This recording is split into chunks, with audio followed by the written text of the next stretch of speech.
Okay, it's time for our next question. It will come from Jeff Fox and go first to Congressman Todd Akin. Good morning. An estimated 10,000 baby boomers turn 65 every day. That has dramatic effects on Medicare. What is the best approach to put Medicare on a permanently secure financial footing?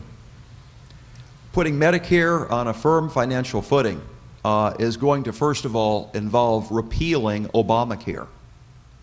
Look, let's take a look at what Obamacare does to Medicare. First thing it does is it cuts $700 billion out of Medicare. It's pretty hard to say you're in favor of Medicare and cut $700 billion out of it. But let's take a look at the second thing it does, which is even worse. It creates a 15-person IPAB board that will effectively be the people deciding who gets medical treatment and who doesn't. This is rationing. This is government rationing. Now, if you want Medicare to work properly, what we need to do is to get away from the concept that the government has to do everything, solve everything. Because in Medicare right now, the government sets the prices of the cost of everything in medicine. And we don't want the government setting prices. What, in fact, I think we should do is to allow a series of different people to offer medical care to seniors and let them choose which one they want. It's a whole lot better to choose between different providers than to have the choice of only the federal government. And so I think we need to get rid of the price setting, which never works. You can go back to 1600 in England. It never works. The government shouldn't be price setting. Just allow providers to offer the service to seniors so they have choices. Thank you. Claire McCaskill. The Affordable Health Care Act, known as Obamacare, does not cut one dime in Medicare benefits. Not one dime. It realizes savings by taking some of the big profits away from the insurance companies, the corporate welfare that they were making off Medicare Advantage. It lowers some of the reimbursements to hospitals because it depends on the fact we're going to have more paying customers. But it doesn't cut a dime of Medicare benefits. And by the way, once again, it's the same $700 billion that he voted for in the Ryan plan a couple of times. It closes the donut hole, and it extends the solvency of Medicare for 8 years. Now, what I didn't hear in Congressman Akin's answer was his plan.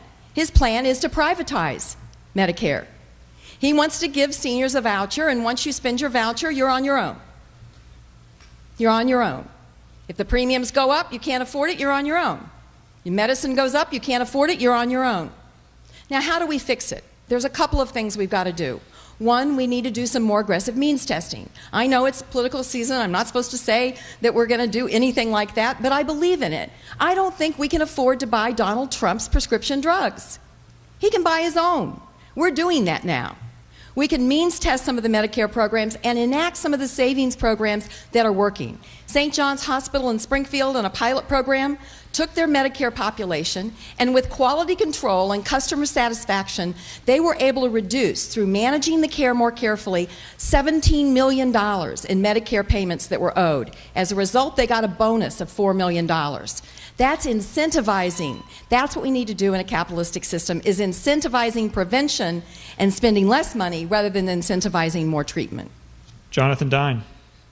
Like many of the government entitlement programs, Medicare, Medicaid, are all coming to a cusp. They're coming towards a financial cliff where we're not going to be able to save them if we don't make some drastic cuts now.